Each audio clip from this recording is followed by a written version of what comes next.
ආයුබෝවන් ඉතින් ආදරණීය ප්‍රිය මිතුරු මිත්‍රියනි ඔයගොල්ලෝ අදත් අපි සාදරයෙන් පිළිගන්නවා අපේ මේ නිවුස් YouTube නාලිකාව වෙත. ඉතින් අද අපි ඔයගොල්ලොත් එක්ක කතා කරන්න යන්නේ මේ දිනවල සමාජයේ උඩ ශ්‍රී ලංකාවේ වගේම පිටරට අයත් මේ දිනවල ගොඩක් දුරට කතා බහට ලක් වෙන කාරණාවක් සම්බන්ධව. ඒ කාරණාව තමයි ඔයගොල්ලෝ දන්නවා දැනට අපරාධ පරීක්ෂණ දෙපාර්තමේන්තුව විසින් අත්අඩංගුවට අරගෙන ප්‍රශ්න කරමින් සිටින කෙහෙල් බද්දර පත්මී කියන සංවිධානාත්මක අපරාධ කරු සමග සම්බන්ධතා පවත්වපු අය සම්බන්ධයෙන් තමයි මේ දිනවල ගොඩක් සමාජයේ කතා බහක් ඇති වෙලා තියෙන්නේ. ඒකට හේතුව තමයි ලංකාවේ සුප්‍රසිද්ධ නිලියන් කිහිප දෙනෙක් ඔහුත් සමග සම්බන්ධතා පැවැත්වුවායයි කියලා මේ වෙනකොට සමාජයේ කතිකාවතක් ඇති වෙලා තියෙනවා. ඉතින් ඒ සම්බන්ධයෙන් තමයි අපි ඔයගොල්ලන්ට මේ තොරතුරු වාර්තා කරන්න බලාපොරොත්තු වෙන්නේ. ඉතින් මෙහිදී ඇත්තටම මේ එක්තරා නිලියක් කෙහෙල් බද්දර පත්මේ වෙත තමන්ගේ අසභ්‍ය වීඩියෝ එකක් දුරකථන වලට මුදා හැරියයි කියන කතාව සම්බන්ධයෙන්. ඉතින් මේ කතාව පිළිබඳව අපි කරුණු සොයා බැලීමේදී ප්‍රත්‍යක්ෂ වෙච්ච කරුණක් තමයි මේ කවුද මේ නිලිය. එතකොට කවුද මේ තමන්ගේ අසභ්‍ය තාම අතිශය පෞද්ගලික අසභ්‍ය වීඩියෝවක් කෙසෙල් බද්දර පත්මේ වෙත මුදා හැරියේ කියන නිලිය කවුද කියන එක කතා බහ මේ වෙනකොට සමාජයේ ඇති වෙලා තියෙනවා. ඉතින් මේ පිළිබඳව විවිධ මාධ්‍ය හරහා විවිධ අයලුම් විවිධ දේවල් කතා කරමින් පවතී. ඉතින් අපිත් මේ පිළිබඳව හොයා බැලුවා. ඉතින් අපිට දැනගන්න ලැබිච්ච විදිහට නම් හංසමාලි පියුමි කියන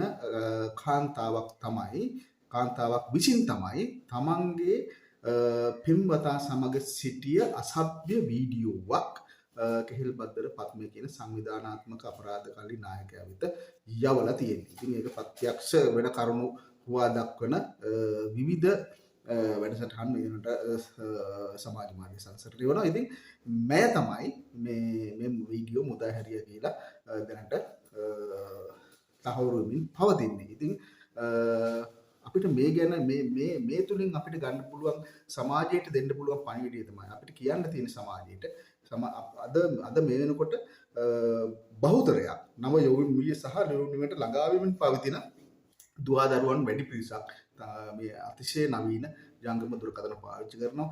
තමුන්ගේ පෞද්ගලික දේවල් වලට පාවිච්චි කරනවා. ඉතින් දෙමව්පියන් වශයෙන් සියලුම දෙනාම මේ අතිශය නවීන ජංගම දුරකථන භාවිතා කරන තමන්ගේ දුවා දරුවන් පිළිබඳව වැඩියෙන් අවධානය යොමු කරන්නේ කියලා අපි ඉල්ලීමක් කරනවා. මොකද හේතුව තමයි ඔවුන් විවිධ දේවල් මේ ජංගම දුරකථන හරහා මේ වෙන විට හුරු වෙලා ඉන්නවා. විවිධ දේවල් කරන්න සමහර කට්ටිය වීඩියෝ ගේම් ගහන්න හුරු වෙලා ඉන්නවා. සමහර කට්ටිය ඒ වගේම වෙනත් විවිධ දේවල් වලට මේක භාවිතා කරන්න හුරු වෙලා ඉන්නවා. ඉතින් මේ අපි මෙතනදී වැඩි හිටියෝ විදිහට සැලකිලිමත් වෙන්න ඕන දෙයක් තමයි අපි මේ දුවා දරුවන්ට මේ දුරකථන අරන් දුන්නට අපි ඔවුන් ගැන විමසිල්ලෙන් පසුවිය යුතුයි. අනිවාර්යයෙන්ම මොකද හේතුව තමයි මේ ජංගම දුරකථන හරහා අතිශය පෞද්ගලික දේවල් තමන්ගේ අතිශයම පෞද්ගලික දේවල් සමාජගත නොවිය යුතු සමාජයට ආවරණය නොවිය යුතු අතිශය පෞද්ගලික දේවල් මේ ජංගම දුරකථන හරහා මුදා හරින්න එක ඇත්තටම ඉඩකඩ වැඩි. ඒක නිසා මේ තරුණයන් අතර මේවා හුවමාරු වෙන්න පුළුවන්. මේ දුවදරුවන් අතර මේවා හුවමාරු වෙන්න පුළුවන්. එතකොට මේක සමාජගත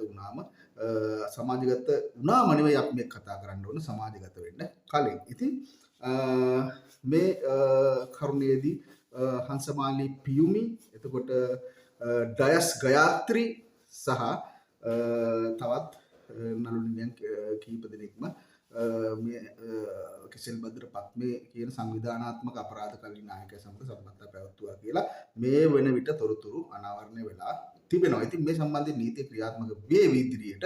ඉතින් ඒක නිසා අපි මේ පිළිබඳව වැඩි කතා බහට ලක් වෙන්නේ නැහැ. විශේෂයෙන් අපිට කියන්න ඕන දෙයක් තියෙනවා මේ සමාජයේ වැඩියෙන්ම ගෞරවාදරයට පත්වෙච්ච නළු නිලියන් පිරිසක් මේ රටේ ඉන්නවා. එතකොට මොවුන් පිළිබඳ ඉතාමත් ආදරය කරන රසික පිරිසක් ඉන්නවා. ඉතින් ඔවුන් කැමති නැහැ මෙවැනි ආකාරයේ දේවල් බලාපොරොත්තු වෙන්න එම නළු නිලියන්ගෙන්. ඉතින් එතකොට ඔවුන් ඒකට අවධානය යොමු කරන්න ඕන තමන්ගේ රසිකයන් තමන් තමන්ගේ රසකයන් තමන්ට ප්‍රියතාවයක් දක්වන්නේ මේ වගේ දේවල් වලට නෙවෙයි තමන්ගේ දක්ෂතා සහ තමන් කලා කටයුතු වලින් ජනතාව අතරට දෙන දේවල් එක තමයි උන්ට ආදරයටපත් වෙලා තියෙන්නේ. ඉතින් විශේෂයෙන්ම කලන ගුණසේකර කියන නඩුව සම්බන්ධයෙන් පොඩි කතා තියෙනවා. නමුත් ඒ සම්බන්ධයෙන් අපිට වැඩිදුර තොරතුරු වාර්තා වෙන්නේ නැහැ. ඒ නිසා අපි මේ පිළිබඳව කතා බහට සාකච්ඡාවට ගන්නේ නැහැ. ඉතින් ආදරණීය මිතුරුනි ඔබත් මේන් ලොකු ආදර්ශයට ගත යුතු කරුණ තමයි ඔබගේ ජංගම දුරකථන හරහා අපේ වැඩිහිටියන් බව තමන්ගේ අතිශය පෞද්ගලික දේවල් රූගත කරනවා නම් ඒවා තමන්ගේ පෞද්ගලිකම පරිහරණයට යොදා ගන්න කියලා තමයි අපි ඉල්ලා සිටින්නේ. මොකද ඒවා විරත් අයට තමන්ගේම කෙනෙකුට හෝ සුරතටපත් වීම වළක්වා ගමින් ඉදිරි කටයුතු සිදු කරන්න කියලා අපි ඔබ සියලු දෙනාටම පණිවිඩය ලබා දෙමින් අපේ අද කෙටි සාකච්ඡාව මේ නිමාවටපත් වෙනවා. ඉතින් සියලුම දෙනා අපේ channel එක subscribe කරන්න, අපිත් එක්ක එකතු වෙලා ඉන්න, අපි බෙදා හරින්න හැමෝටම දකින්න. ඉතින් ආයුබෝවන් සියලුම දෙනාට සුබ දවසක් සුබ හෙටක් කියලා ප්‍රාර්ථනා කරමින් අපි අද ඔබෙන් සමුගන්නවා. එහෙනම් ආයුබෝවන් සියලුම දෙනා.